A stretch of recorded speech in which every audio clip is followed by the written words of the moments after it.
राम राम राम सीता राम जय जय राम। राम राम राम सीता राम जय जय राम। जय श्री राम। बालकांड में आगे तुलसीदास जी लिखते हैं कि रामचंद्र जी राजा जनक की पुरी में अपने गुरु जी के साथ गए, जहाँ पे उन्होंने सीता जी ने उनको एक बाग में देखा। आगे लिखते हैं, नारद जी का वचनों के स्मरण करके सीता जी के मन में पवित्र प्रीति उत्पन्न हुई। वे चकित होकर सब और इस तरह देख रही हैं मानो डरी हुई मृग छौनी इधर उधर देख रही हो। हाथों के कड़े करधनी पायजेब के शब्द सुनकर श्री रामचंद्र जी के हृदय में विचार कर लक्ष्मण जी कहते हैं, मानो कामदेव ने विश्व को जीतने का संकल्प करके डंके पर चोट मारी है। ऐसा कहकर रामचंद्र जी ने फिर उस ओर देखा। श्री सीता जी के मुख रूपी चंद्रमा को निहारने के लिए उनके नेत्र चकोर बन गए। सुंदर नेत्र स्थिर हो गए, टकटक लग गई, मानो निमि मतलब जनक जी के पूर्वज ने सकुचाकर पलके छोड़ दी। सीता जी की शोभा देखकर रामचंद्र जी ने बड़ा सुख पाया। हृदय में वे उसकी सराहना करते हैं, परंतु मन से वचन नहीं निकालते।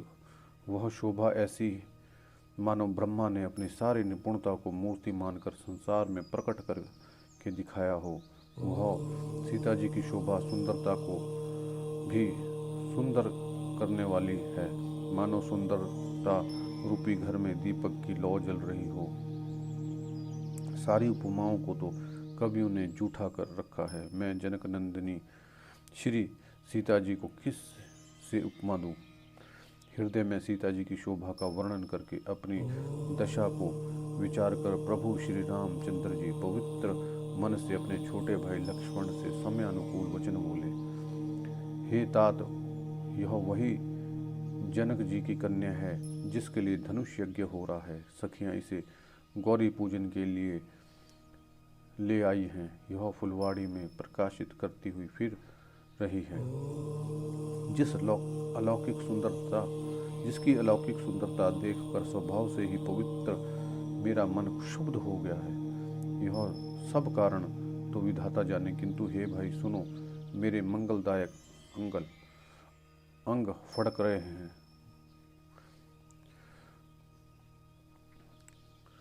रघुवंशियों का यह सहज स्वभाव है कि उनके मन में कभी कुमार्ग पर पैर नहीं रखता। मुझे तो अपने मन का अत्यंत ही विश्वास है कि जिसने स्वप्न में भी पराई स्त्री पर दृष्टि नहीं डाली है, रण में शत्रु जिनकी पीठ नहीं देख पाते, पराई स्त्रियां जिनके मन और दृष्टि को नहीं खींच पाती, और भिखारी जिनके यहाँ से नहीं कभी नहीं पाते, ऐसे श्रेष्ठ पुरुष संसार में थोड़े हैं। यूं श्री राम जी छोटे भाई से बातें कर रहे हैं, पर मन सीता जी के रूप में लुभाया हुआ है। उनके मुख रूपी कमल की छवि रूप मकरंद रस को भौरों की तरह पी रहा है। सीता जी चकित होकर चारों तरफ देख रही है। मन इस बात से चिंता कर रहा है कि राजकुमार कहाँ चले गए। बाल मृगनयनी सीता जी जहाँ दृष्टि डालती हैं वहाँ मानो श्वेत कमलों की कतार बरस जाती है। तब सखियों ने लता की ओट में सुंदर श्याम और गौर कुमारों को दिखलाया। उनके रूप को देख कर नेत्र ललचा उठे। वे ऐसे प्रसन्न हुए मानो उन्होंने अपना खजाना पहचान लिया। श्री रघुनाथ जी की छवि देखकर नेत्र चकित हो गए, पलकों ने भी गिरना छोड़ दिया। अधिक स्नेह के कारण शरीर विहल हो गया, मानो शरद ऋतु के चंद्रमा को चकोरी देख रही हो। नेत्रों के रास्ते श्री राम जी को हृदय में लगाकर चतुर शिरोमणि जानकी जी पलकों के किवाड़ लगा दिए। तब सखियों ने सीता जी को प्रेम में वश जाना। तब वे मन में सकुचा गई और कुछ ना कह सकी। उस समय दोनों भाई लता मंडल में से प्रकट हुए, मानो दोनों निर्मल चंद्रमा बादलों के पर्दे को हटाकर निकले। दोनों सुंदर भाई शोभा की सीमा है। उनके शरीर की आभा नीले और पीले कमल सी है। सिर पर सुंदर मोर पंख शोभित है और बीच बीच में फूलों की कलियों के गुच्छे लगे हैं। माथे पे तिलक और पसीने की बूंदें शोभायमान हैं। कानों में सुंदर भूषणों की छवि छाई है। टेढ़ी भौवें और घुंघराले बाल हैं। ये नए लाल कमल के समान रत्नारे नेत्र हैं। ठोड़ी नाक और गाल बहुत सुंदर हैं। हंसी की शोभा मन को मोह लेती है। मुख की छवि तो मुझसे कहीं नहीं जाती, जिसे देखकर बहुत से कामदेव लज्जा जाते हैं। उर्मणिमाल कंभू कलगीवा काम कलभ कर भुज बल सीमा सुमन समेत बाम कर दोना दांवर कुंवर सखी सुखी लोना। वक्ष स्थल पर मणियों की माला है। शंख के दृश्य सुंदर गला है। कामदेव के हाथी के बच्चे की सूंड के समान भुजाएं हैं, जो बल की सीमा है। जिनके बाएं हाथ में फूलों सहित होना है। हे सखी, और सांवला कुंवर तो बहुत ही सलोना है। सिंह की सी कमर वाले पीताम्बर धारण करने वाले शोभा और शील के भंडार सूर्य कुल के भूषण श्री रामचंद्र जी को देखकर सखियां अपने आप को भूल गई। एक चतुर सखी धीरज धरकर हाथ पकड़कर सीता से बोली, गिरजा जी का ध्यान फिर कर लेना, इस समय राजकुमारों को क्यों नहीं देख लेती। तब सीता जी ने सकुचाकर नेत्र खोले और रघुकुल के दोनों सिंहों को अपने सामने देखा। नख से शिखा तक श्री रामचंद्र जी की शोभा देख कर और पिता अपना प्रण का याद करके उनका मन बहुत क्षुब्ध हो गया। जब सीता जी ने परवश प्रेम के वश देखा, तब सब भयभीत होकर कहने लगी, बड़ी देर हो गई, अब चलना चाहिए, कल इस समय फिर आएंगी। ऐसा कहकर एक सखी मन में हंसी। सखी की और रहस्य भरी वाणी सुनकर सीता जी सकुचा गई। देर हो गई जान उन्हें माता का भय लगा। बहुत धीरज धरकर वे श्री राम चंद्र जी को हृदय में ले आई और अपने पिता के अधीन जानकर लौट चली। मृग पक्षी और वृक्षों को देखने के बहाने सीता जी बार बार घूम जाती हैं और श्री रामचंद्र जी की छवि देखकर उनका प्रेम कम नहीं बढ़ रहा है, बहुत अधिक बढ़ जाता है। शिव जी के कठोर धनुष को कठोर जानकर वे मन में विलाप करती हृदय में श्री राम जी की सांवली मूर्ति को रखकर चली। शिव जी के धनुष की कठोरता का स्मरण करके उन्हें चिंता होती है कि ये सुकुमार रघुनाथ जी उसे कैसे तोड़ेंगे। पिता की प्रण की स्मृति उनके हृदय में क्षोभ था, इसलिए मन में विलाप करने लगी। प्रेमवश ऐश्वर्य की विस्मृति हो जाने से ही ऐसा हुआ। फिर भगवान के बल का स्मरण आते ही वे हर्षित हो गई और सांवली छवि को हृदय में धारण करके चली।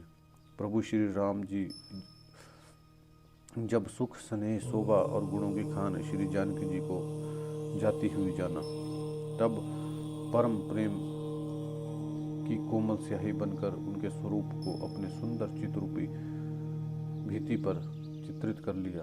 सीता जी पुनः भवानी के मंदिर में गई और उनके चरणों की वंदना करके हाथ जोड़कर बोली, हे श्रेष्ठ पर्वतों के राजा, हिमाचल की पुत्री पार्वती, आपकी जय हो जय हो।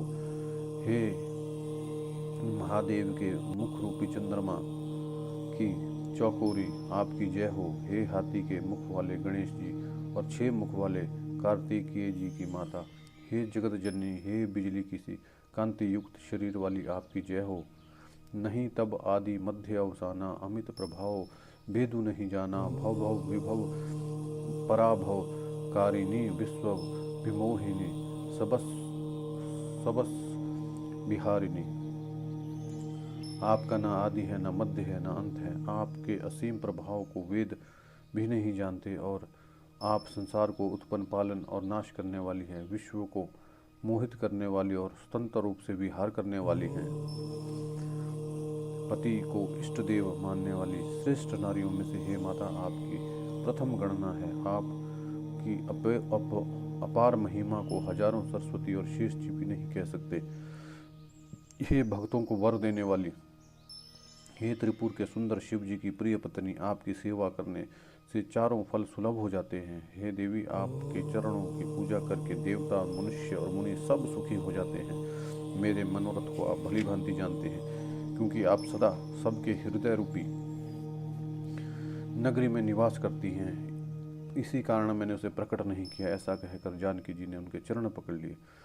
गिरिजा जी सीता जी के विनय और प्रेम में के वश में हो गई। उनकी माला खिसक पड़ी और मूर्ति मुस्कुराई। सीता जी ने आदरपूर्वक उनका प्रसाद को सिर पर धारण किया। गौरी जी का हृदय हर्ष से भर गया और वे बोली, हे माता, हमारी सच्ची आशीष सुनो, तुम्हारी मनोकामना पूरी होगी। नारद जी का वचन सदा पवित्र और सत्य है। जिसमें तुम्हारा मन अनुरक्त हो गया है और वही वर तुमको मिलेगा। जिसमें तुम्हारा मन अनुरक्त हो गया है वही स्वभाव से सुंदर सांवला श्री रामचंद्र जी तुमको मिलेगा। वह दया का खजाना सुजान है, वो तुम्हारे शील और स्नेह को जानता है। इस प्रकार गौरी जी का आशीर्वाद सुनकर जानकी समेत सब स्त्रियां हृदय में हर्षित हुई। तुलसीदास जी कहते हैं, भगवान जी बार बार पूजा करके भवानी जी को बार बार पूज कर सीता जी प्रसन्न मन से राजमहल लौट आई। जानी गौरी अनुकूल सिय हिय, हर्षु न जाई कही, मंजुल मंगल मूल बाम अंग फरकन लाई। गौरी जी को अनुकूल जानकर सीता जी हृदय में जो हर्ष हुआ वो कहा नहीं जा सकता। सुंदर मंगलों के मूल उनके बाएं अंग फड़कने लगे। हृदय में सीता जी के सौंदर्य की सराहना करते हुए दोनों भाई गुरु जी के पास गए। श्री रामचंद्र जी ने विश्वामित्र जी से सब कुछ कह दिया, क्योंकि उनका सरल स्वभाव है, छल तो उन्हें छूता भी नहीं है। फूल पाकर मुनि ने पूजा की, फिर दोनों भाइयों का आशीर्वाद दिया और तुम्हारे मनोरथ सफल हुई। और सुनकर श्री राम लक्ष्मण सुखी हुए। श्रेष्ठ विज्ञानी मुनि विश्वामित्र जी भोजन करके कुछ प्राचीन कथाएं कहने लगे। दिन बीत गया। गुरु की आज्ञा पाकर दोनों भाई संध्या करने लगे।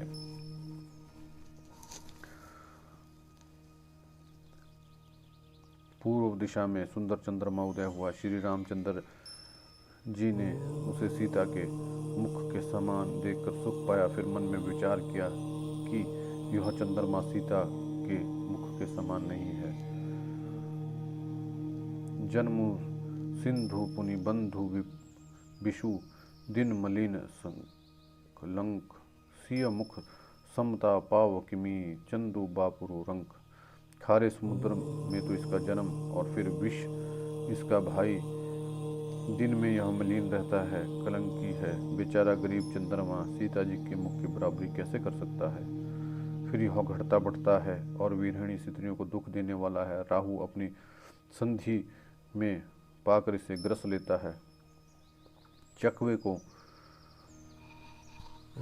शोक देने वाला और कमल का वैरी है। हे चंद्रमा, तुझ में तो बहुत ही अवगुण है जो सीता में नहीं है।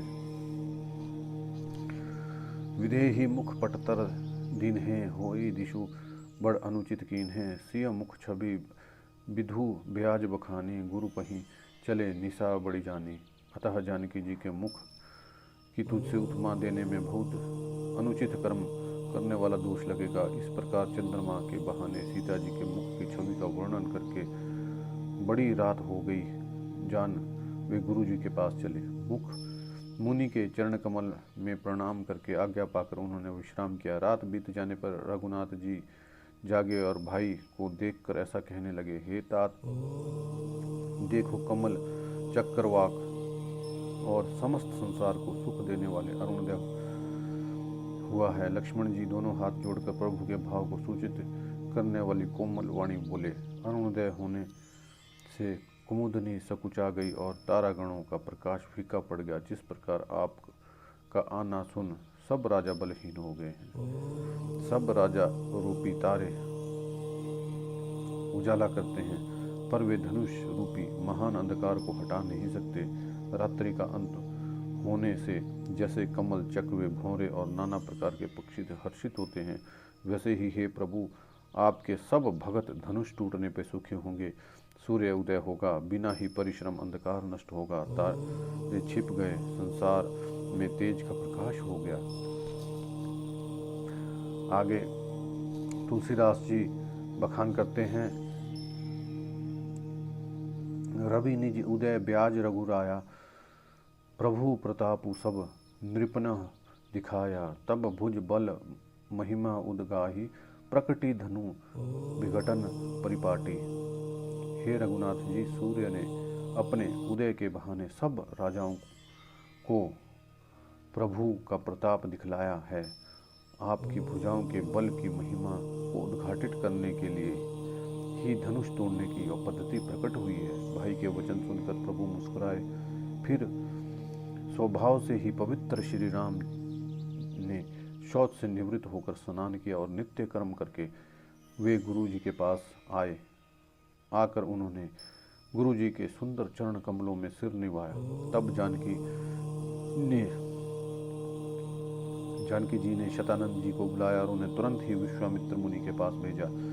उन्होंने आकर जानकी जी की विनती सुनाई। विश्वामित्र जी ने हर्षित होकर दोनों भाइयों को बुलाया। शतानंद जी के चरणों की वंदना करके प्रभु श्री रामचंद्र जी गुरु के पास गए। तब मुनि ने कहा, हे तात, चलो, जानकी ने बुलावा भेजा है, चलकर जानकी जी के स्वयंवर को देखना चाहिए, देखें ईश्वर किसको बड़ाई देते हैं। लक्ष्मण जी ने कहा, हे नाथ, आप जिस पर आपकी कृपा होगी वो ही बढ़ाई का पात्र होगा। धनुष तोड़ने का श्रेय उसी को ही प्राप्त होगा।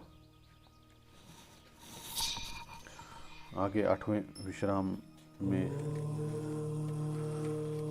कहते हैं, हर्षे मुनि सब सुनी बर बानी, दीन ही असीस सब ही सुकुमानी।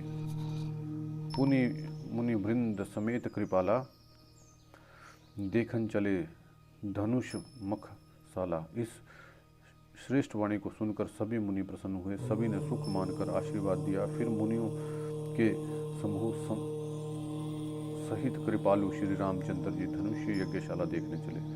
दोनों भाई रंगभूमि में आए। ऐसी खबर जब सब नागरिक वासियों ने पाई, तब बालक, जवान, बूढ़े, स्त्री, पुरुष सभी घर और काम काज भूलकर चल दिए।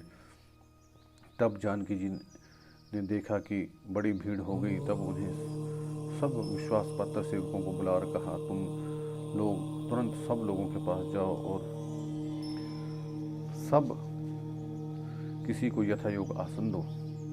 उन सेवकों ने कोमल और नम्र वचन कहकर उत्तम, मध्यम, नीच, लघु सभी श्रेणियों के स्त्री पुरुषों को अपने अपने योग्य स्थान पर बिठाया।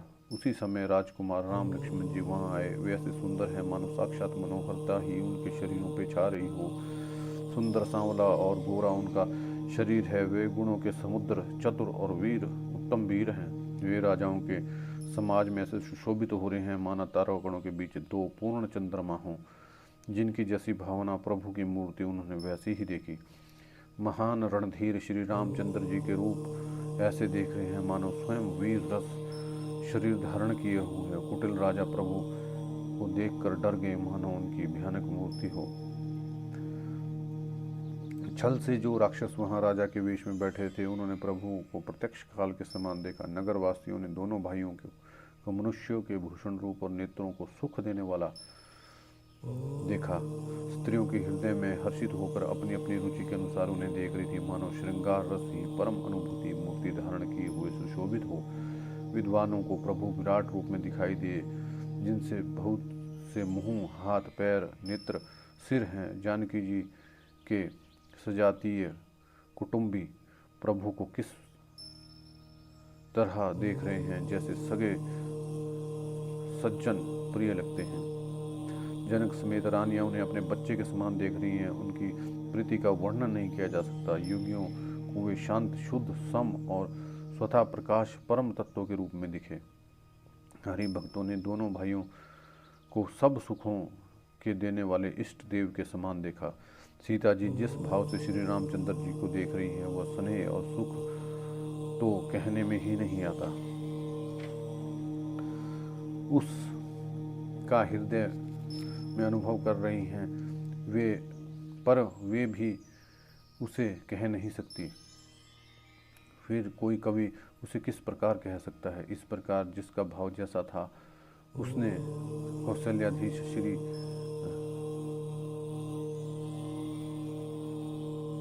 रामचंद्र जी को वैसा ही देखा। सुंदर सांवले और गौरी शरीर वाले और विश्व भर के नेत्रों को चुराने वाले कौशलाधीश के कुमार राज समाज में सुशोभित हो रहे हैं।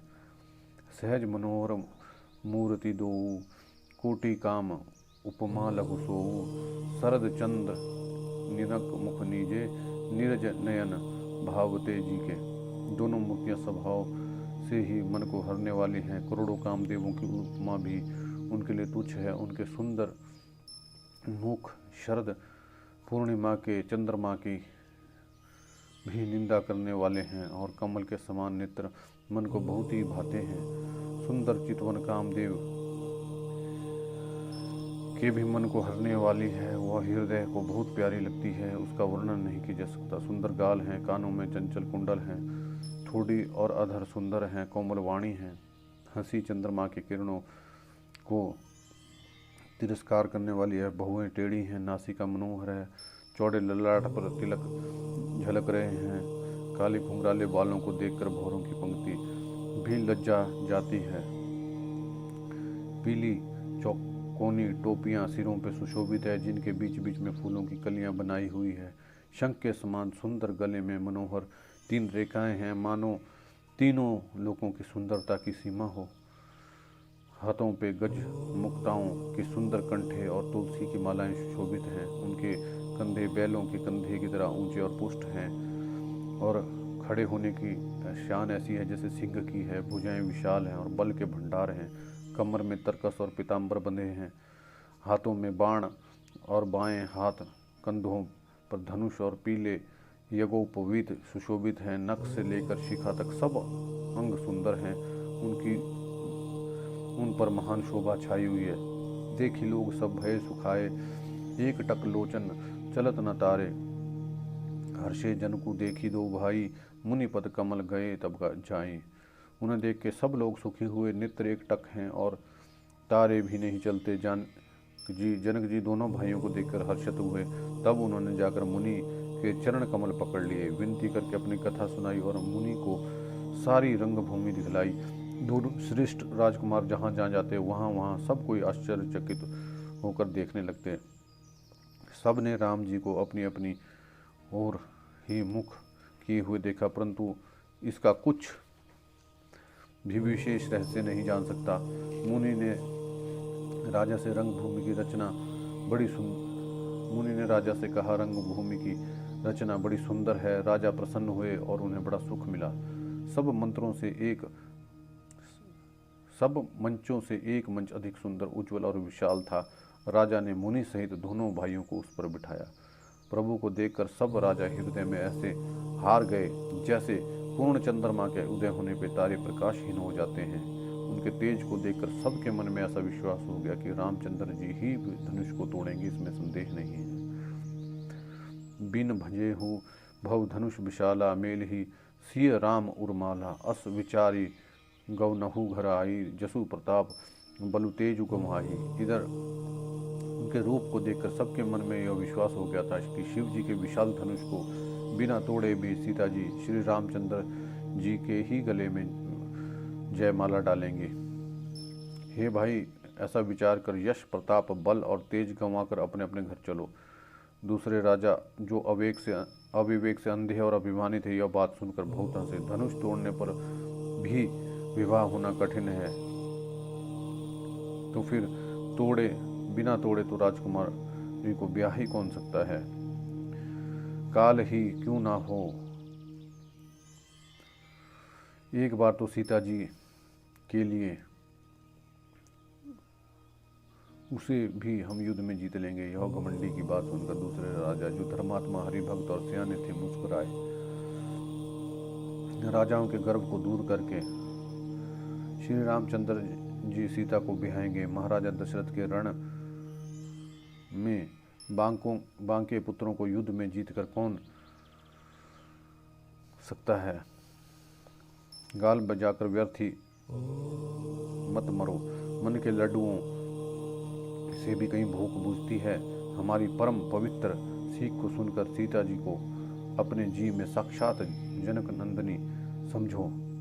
जगत पिता रघुपति ही बिचारी, भरी लोचन छवि लेहु निहारी। सुंदर सुखद सकल गुण राशि, एव दो बंधु शंभु वासी। और रघुनाथ जी को जगत का पिता विचार कर नेत्र भरकर उनकी छवि देख लो। सुंदर सुख देने वाले और समस्त गुणों की छवि की राशि ये दोनों भाई शिव जी के हृदय में बसने वाले हैं। समीप आए हुए अमृत के समुद्र को छोड़कर तुम मृग जल को देखकर दौड़ कर क्यों मरते हो?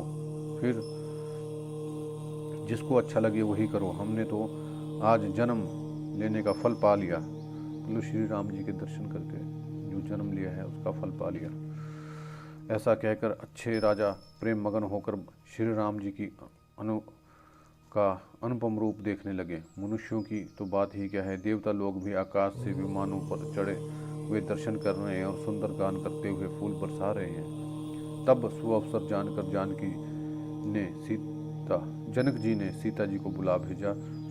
सब चतुर और सुंदर सखियां आदरपूर्वक उन्हें लिवा चली। सुंदर सिय शोभा नहीं जाई बखानी, जगदम्बिका रूप गुण खानी। उपमा सकल मोही लघु लागी, प्राकृत नारी अंग अनुरागी। रूप और गुणों की खान जगत जननी जानकी जी की शोभा का वर्णन नहीं हो सकता। उनके लिए मुझे काव्य की सारी उपमाएं तुच्छ लगती हैं, क्योंकि वे लौकिक स्त्रियों के अंगों से अनुराग रखने वाली हैं। सीता जी के वर्णन में उनकी उपमाओं को देखकर कौन कुकवि कहलाए, अपयश का भागी बने। यदि किसी स्त्री के साथ सीता जी की तुलना की जाए तो जगत में ऐसी सुंदर युवती है ही नहीं। सरस्वती तो बहुत बोलने वाली हैं, पार्वती अर्धांगिनी है। कामदेव की रति पति को बिना शरीर का जानकर बहुत दुखी रहती हैं, और जिनके विष और मध्य जैसे प्रिय भाई हैं उन लक्ष्मी के समान तो जानकी जी को कहा ही कैसे जाए। जो छवि सुधा पयोनिधि होई, परम रूप में कछपु सोई। शोभा रजु मंदरु सिंगारू, मथे पानी पंकज निज मारू। जिन लक्ष्मी जी की ऊपर बात कही गई वे निकली थी खारे समुद्र से, जिसको मथने के लिए भगवान ने अति कर्कश पीठ वाले कश का रूप धारण किया। रस्सी बनाई गई, महान विषधर वासुकी नाग की मथानी का कार्य किया। अतिशय कठोर मंदराचल पर्वत ने और उसे मथा सारे देवता और दैत्यों ने मिलकर। जिन लक्ष्मी जी को अतिशय शोभा का खान और अनुपम सुंदरी कहते हैं, उनको प्रकट करने हेतु बने ये सब असुंदर और स्वाभाविक ही कठोर उपकरण, ऐसे उपकरणों से प्रकट हुई लक्ष्मी श्री जानकी जी की समता को कैसे पा सकती हैं? हाँ, इसके विपरीत यदि छवि रूपी अमृत का समुद्र हो, परम रूपमय कश्यप हो, शोभा रूपी रस्सी हो, श्रृंगार पर्वत हो और स्वयं कामदेव अपने ही कर कमल से मथे, इस प्रकार का संयोग होने से जब सुंदरता और सुख की मूल लक्ष्मी उत्पन्न हो तो भी कवि लोग उसे संकोच से सीता जी के समान ही कहेंगे। जय श्री राम।